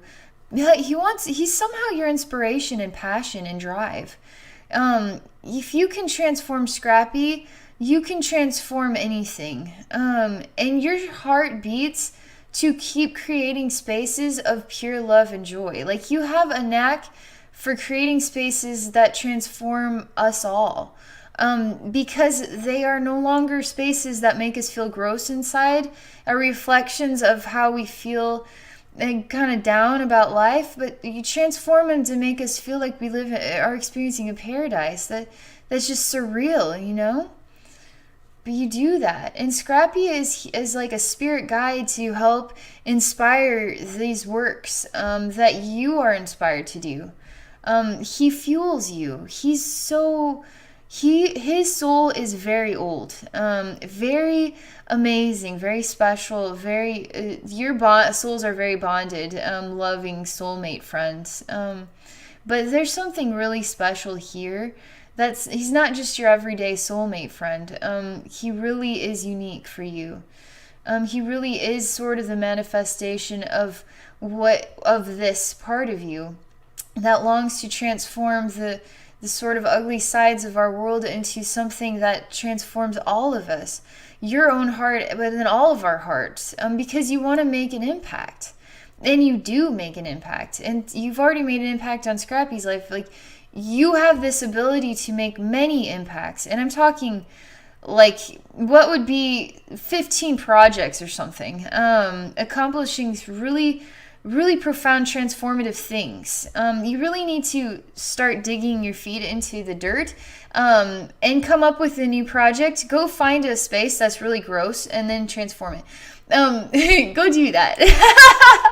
Do us all a favor, all right? There's something cool that just came to mind. So I remember seeing this back in school.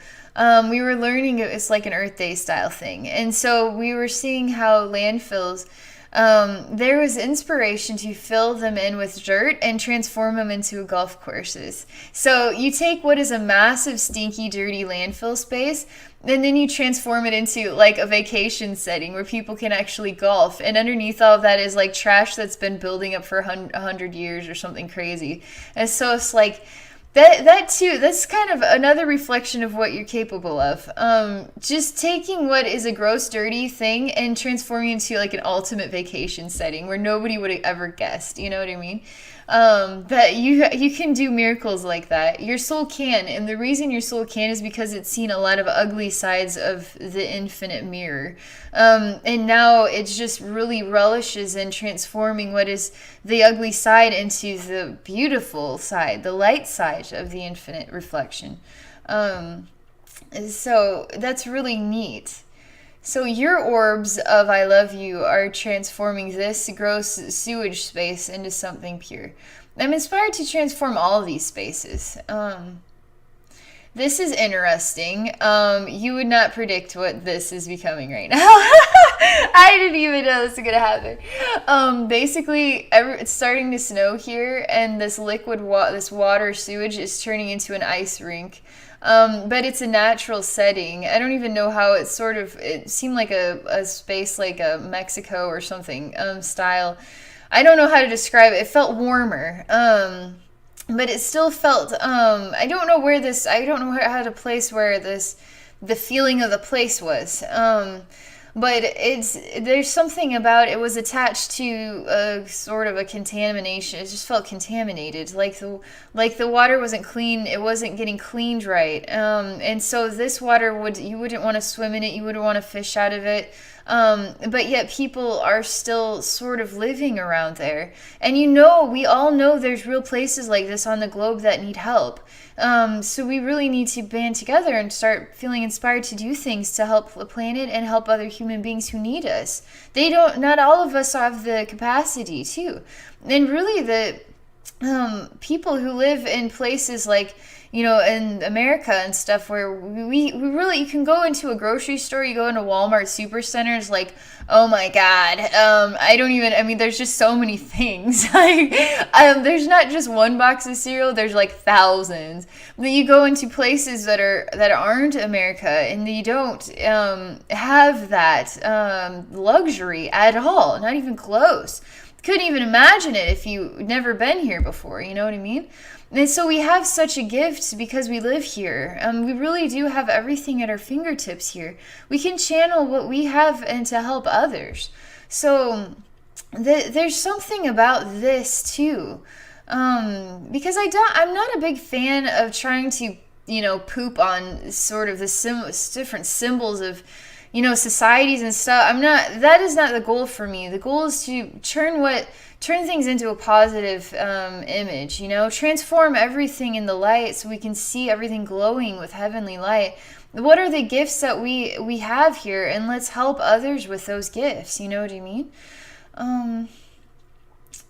So this is surprisingly turning into like what is an ice skating rink, but it's in a natural setting. I don't even know how it would snow here, but it is inspiring to snow white snowflakes of pure white light.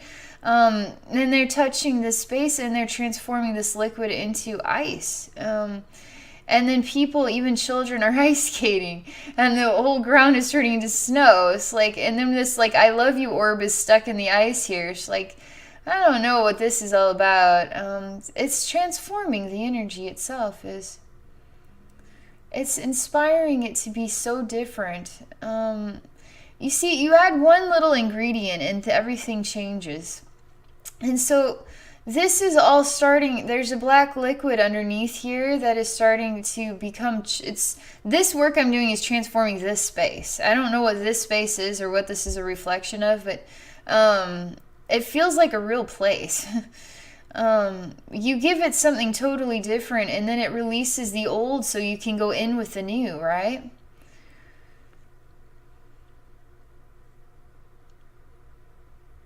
So this is the part where I'm going to say I did not like the images about the White House and the flag and stuff like that. This just doesn't sit right with me to be sharing that wisdom, but at the same time I understand the wisdom from a higher vantage point, what is being shared. So that was actually a really hard part of your journey to share that, because I didn't as a human being who lives in America, that's not doesn't sit right with me, you know. But at the same time, I also relate to the value of, you know, what the wisdom is itself. So you choose to see it from a higher vantage point. You choose to see the wisdom with love from a spiritual perspective. You choose to try to take the best qualities out of every image, and then you manifest this sort of positive, as much positive light as we can. And that's the goal here for me. And that is your goal too, Tim, to take, you know, transform what doesn't feel right into something that is a really good thing, you know? So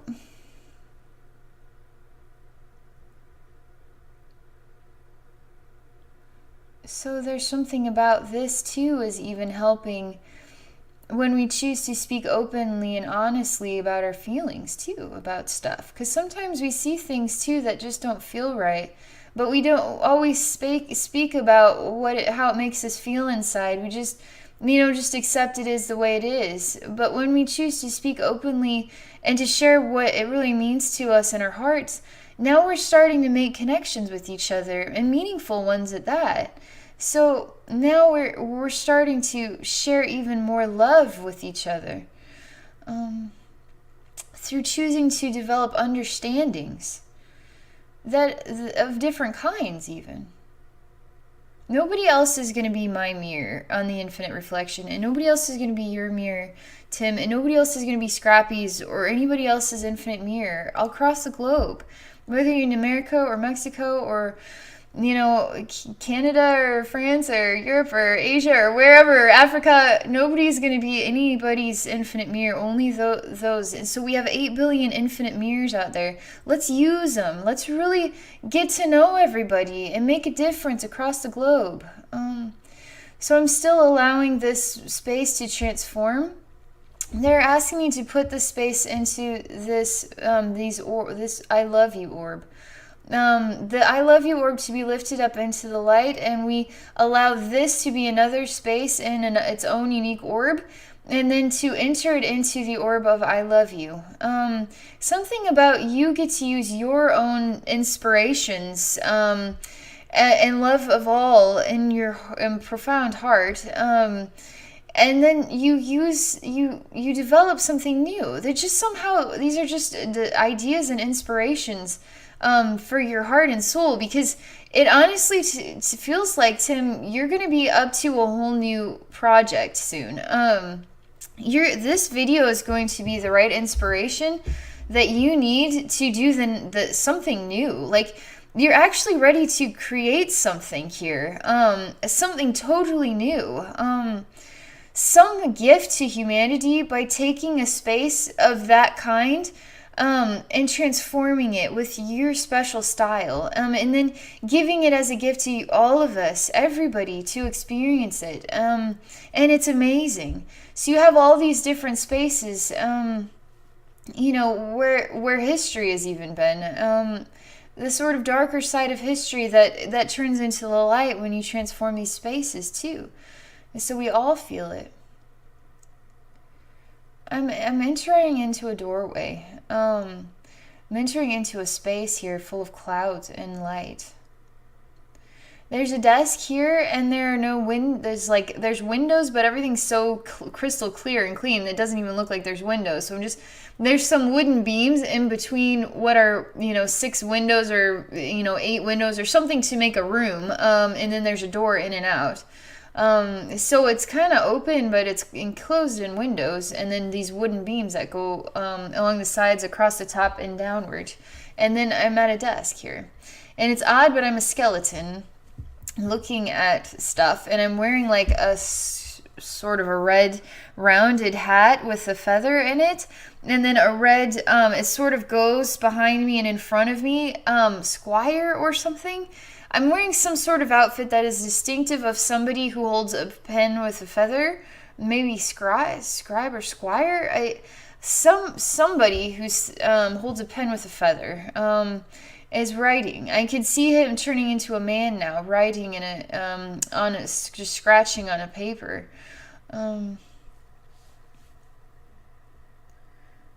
He's kind of rounded. You can tell he eats well. He seems to like Like, what's bread and gravy or something? Just biscuits and gravy. That's the feeling I get. There's something about him that makes me feel really hungry. Like, I just need more biscuits and gravy and some stew with like some meats in it and some potatoes and carrots. Like, I'm just starving for it. I need some mead or something to drink. I don't know what this is, but there's thinking something about food and drink I really like. And this guy makes me hungry. You can tell he eats well. He's got a pen. He's not very old, maybe his late 20s. But he's a writer of some, he does some writing. But he's in conjunction with sort of the um upper upper class of like like a medieval upper class style role. I want to say he's not with the church. He feels more with the king or something like that. I don't. He works for that side of it.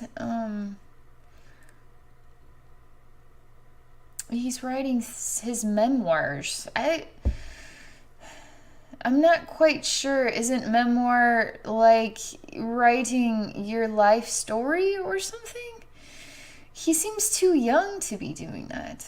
But I guess he probably didn't live very long back in those days. He's just writing like journal style. Writing things. But it has to do with feelings he has about life he has perceived. And this is important writing, I'm telling you. It's important because it is a part of his heart. This is reflection of another version of his food. So he loves to eat, right? But he is in love when he shares this wisdom from his heart on this paper. And I'm telling you, the wisdom he's writing is really profound and transformative things that he's seen about life. And about the value of life and people and stuff like that. I can feel it is moving my body and soul to be experiencing him writing right now. I'm telling you, it's better than biscuits and gravy in this stew and stuff. He's spewing it out, spilling it out. He's really writing with real intensity, real love and passion of what he has seen that has moved him in his life. It almost has to do with kind gestures in the most unpredictable places. What feels like people being transformed by very simple acts of kindness. Like I talked about, the man smiling and feeling so joyful because he saw a friend that he has not seen in a very long time, and it felt so good for him that it transformed the way that he felt about life that day and Dave's passing. That small, simple act makes a big difference, makes a massive ripple across the globe. Again, skipping stones in order to create transformation across the globe. We may just be just one person, you know. We're all just one person. That when we choose to be a team of people, you know, and with ideas of love and inspirations to help Mother Earth and help other human beings and create projects that plant more trees and plant more flowers, but not just in your community where you have everything already, actually going to communities where they need help, you know? And transforming their world transforms your life more so than anything else. This is the food that nourishes our bodies, the food that is love, that transforms our hearts and spirits and minds and perspectives and everything. This is really top-notch wisdom here. This is really a reflection of what your soul is capable of, Tim. This is what your soul has needed to hear, but also what your soul wants to share too. This was a real man from your past life. And the squire word is what comes to me That's what I keep thinking of. It's a purple sort of, and it's got a cross on it, but it feels kind of like kingly or knightly or something in that sort of sector. He's got a silly hairdo, kind of like you might see a monk. Like, it's a fringe, you know, and it's a little too short, and then it kind of comes down to maybe the ears are a little bit longer, and it's just brown hair. He's definitely eats well. He's got a rounded face for sure. He looks very, just something British feeling about the way he looks, the feeling of the whole thing, but just maybe European or something.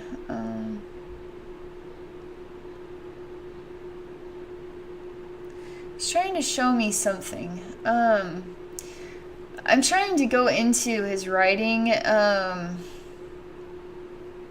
A wagon, it's almost like the story of Robin Hood. Monk with lots of casks of wine goes into the woods, saying yeah to his horses, but he's leaving the woods almost. But it's odd because he's trying to go in, but he's simultaneously going out, and he's saying yeah, but his horses are not moving very fast at all. So we have two different directions taking place simultaneously. So my spirit guides are saying, so what part of the story are we in? Are we coming or are we going? And it's sort of like, you know, again, that thing about time, both have already taken place. He's already gone in and he has already left and had the experience. But he's simultaneously choosing to continue to go back in and come back out. So is he coming and going? He's both, and he will always be both. He finds something in the Force that transforms his perceptions. But he also chooses to share something. This really looks like the same guy that was in the dungeon with the match, and then he just disappeared, and the whole space just disappeared instantly. It's sort of weird when that happens. I don't know why that happens. There wasn't any more to say. That was just it. I was just supposed to say that, and then it instantly went away. There wasn't anything else to explore there, apparently. But it's sort of, he's like a monk, but apparently I cannot grasp it. He looks like the same guy. In this scene where he's on this cart with these sort of casks of wine, he's wearing the monk sort of outfit. But in this space where he's doing this writing work, he's wearing this garb with the purple. It has green, yellow, but it's not yellow. It's more maybe a golden, and then a golden cross too. And he wears this sort of rounded reddish, sort of maroon. It's a purple or maroon color. Purple. I would just say purple with the feather that even it has yellow in it, like it was dyed or something. Yellow with purple. It seemed, I can't place the color, it goes in between purple or maroon. It's definitely not red. I'm just seeing if it'll stop changing colors for me. I would just say maroon, but purple, it won't, it's one or the other or both. Is it coming or is it going? Is it there or has it left? Like, where are we? It's funny. I'm not allowed to enter into the woods to see what is there. His heart lies within the woods and his experience within the woods. His heart that is writing it all out on this paper is a reflection of his experience that took place in the woods. I'm even thinking it was some sort of profound holy moment where he saw, an angel or something crazy like that. But it seems like he had a giving nature. I mean, it's almost like he saw the light is what this sounds like. He saw the light when he had seen something that changed him in the woods. For life. It changed his whole perspective on everything. Whatever happened. Because he's quite joyful as he's leaving the woods too. They're asking if I know what happened in the woods. Well, I was onto it with he saw the light in the woods. And I thought maybe an angel or felt like that. But that is the case. So he was transformed. Something transformed his perspective. It has to do with how he saw humanity. What is even seeing people suffering with like leprosy or something? But he was traveling through. It's like he was trying to. There's something about these wine casks was part of his responsibility, and he just so happened to be moved by something he saw. Even what would be like children with weird diseases and stuff. But I'm not able to understand how he was inspired to feel transformed by this. Did he do an act of kindness, or what happened here? He had an experience. Despite what they were enduring, they were still experiencing joy in spite of their nightmare, basically. They were still capable of being happy. They were even what is breathing in some sort of vapor or energy. And it inspires them to feel just happy. It's like there's a liquid and it's in sort of a cup, and then it's somehow yellowy, and then it gets really hot, and then this sort of creates steam, and they breathe in the steam as some sort of medicine. And it does help. They're drinking it now too. Some sort of something. But I'm still seeing what is a child with that looks very sickly. But I'm seeing a woman who is enjoying smelling this and even drinking this. What is like some herbal remedy or something?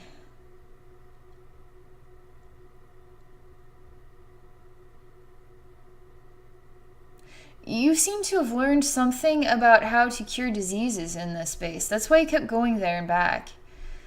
Even what is like maybe casket, as in maybe it's a play on words, but I'm seeing what are wine casks, because there's definitely this child with looks like leprosy losing a body part, just some gangrene going on here. Nobody would ever want to come near this person. But this woman is really balanced and in harmony. I'm able to see her space is covered in what is drying up herbs and such. And there was a lot of wisdom transferred back and forth between you and her. And then it's almost like you shared the gift of wine or something with her. Something of this kind was but you were devoted to writing down all of this wisdom. But you had seen miraculous healings going on in this village. Transformation between what is the ugly, nobody wants that, ew, into what is healed, happiness, joy, healing, love, everything. This made a huge impact on your soul. Even to this day. You saving Scrappy, this is also a reflection of this too. Somehow there's something more to this. Because it's almost like you were in love with this woman too. But that is not what comes. It just feels like a really warm friendship or something. You were really welcomed there. And there was an experience of love and wisdom shared. And transformation for those who desperately needed your help, where you lived. But somehow, I don't know how they got to her space, unless you took them there. This is all the wisdom that is coming on this. This is the best I can understand it. There's more to this. Because they're showing that there is now this is sort of the progress of what took place. You seem to find this woman experiencing this, right? And I'm like, well, it's sort of like they fall in love, but that hadn't happened quite yet. But now, after many times of going back and forth, you end up falling in love, and she is pregnant. You're very happy when you guys are together, and she has a really lovely laugh about her. She's wearing a yellow dress now. She's very pretty hair. Long hair that's slightly curly too. And it's really, she's just sort of like way too magical to be real. She's sort of like, what is that? An old show, The Medicine Woman, and that woman who plays that part. I can't remember it. But she was also the Gerber baby picture. She just has a really natural beauty about her. Quinn, the medicine woman, or something. There's something about this reflection. There's a reason why I'm hearing that right now. Something along those lines. She's really naturally beautiful as well. And she has a natural knack for understanding the plants and how they heal others. And you both love each other very much. And there's something very elegant in her style of dress, even though she lives in the woods and doesn't have much for means. This is what is pouring out of your heart is love, too.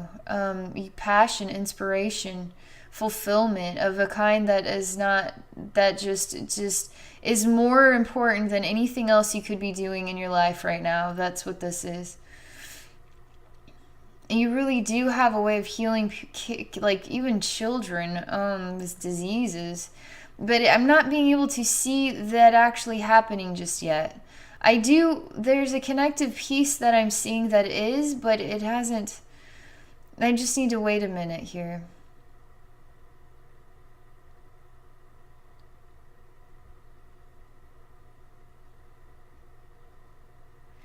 He does end up getting sick himself. He quite gains a lot of weight in this life. He's quite heavy by the end of it all because of his love for food. It's like, how did you eat that well?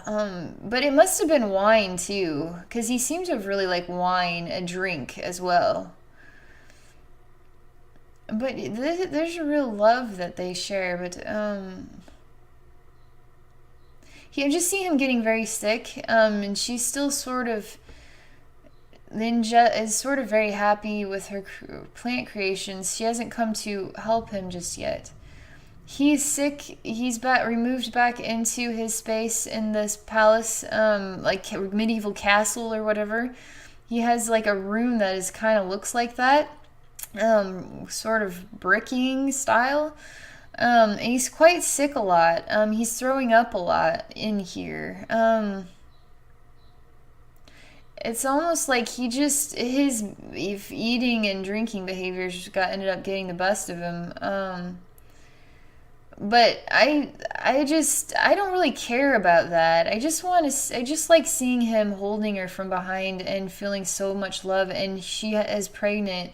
And he's quite a young man, the 28-year-old, and she's allowing him to drink something special she made.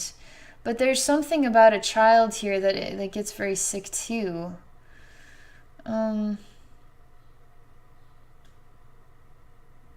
not able to share any more wisdom related to this. I'm not able to see. That's all I can gather. That's all I'm able to see. So all I know for sure, this experience, he definitely had this relationship with something magical in the woods that transformed him. And he saw something amazing because she was not of an upper class by any means, and she had some special knack, and he was mesmerized by her. She was beautiful too. And this just transformed his very life. She was the meaning in his life, but he still had this sort of odd food thing that he just loved to eat. He was in a higher station at that point as well, and it seemed to have taken him away from her. All I see is a dead carcass of a child, and I'm just like, why is this child not healed yet? They're saying, do you know what happened to this child? I'm saying, why was this child not healed? Because it felt like they were making medicines for people.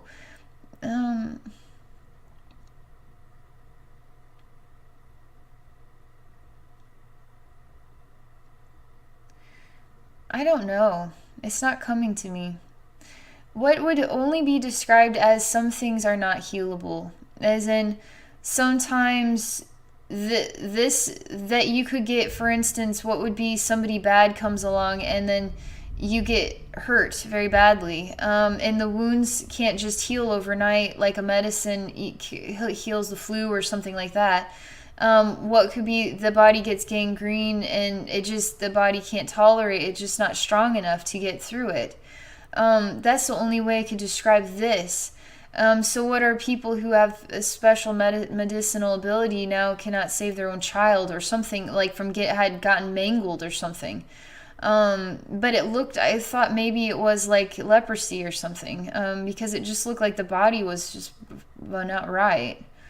And gangrene and things falling off, it just looked really gross. What would be like a 4-year-old, 5-year-old child.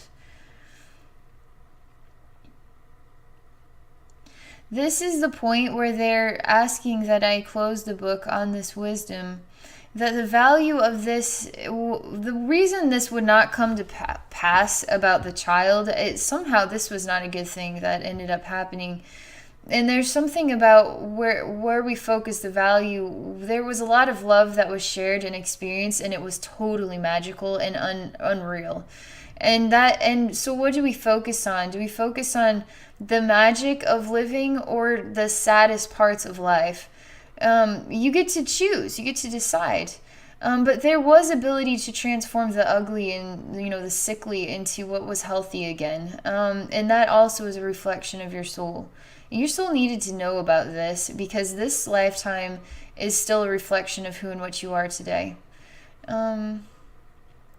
So we're at the end and I've got to wrap this up. So I'm just allowing all of this so they want to show that this too is a part of an orb of wisdom that belongs to your soul.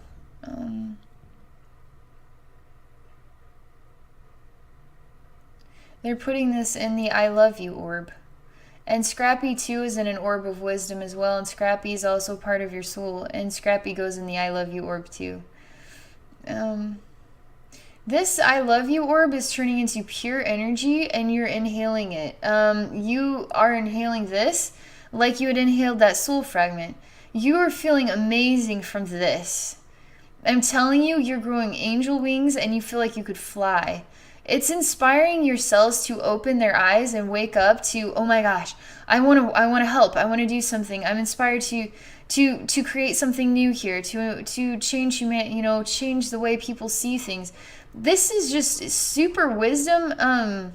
This is inspiring you to make whole new steps to do something, and it's gonna to take a space and transform it, and it is going to totally blow your mind, transfer your world, make you want to get the scratchy pen out and write it all down like mad really fast on paper, and you just feel alive in ways that you just that do not even come close to this feeling. Is it the Scrappy gives it to you, the feeling of when you take something that is an ew type of thing, then you transform it into something that is absolutely surreal and heavenly.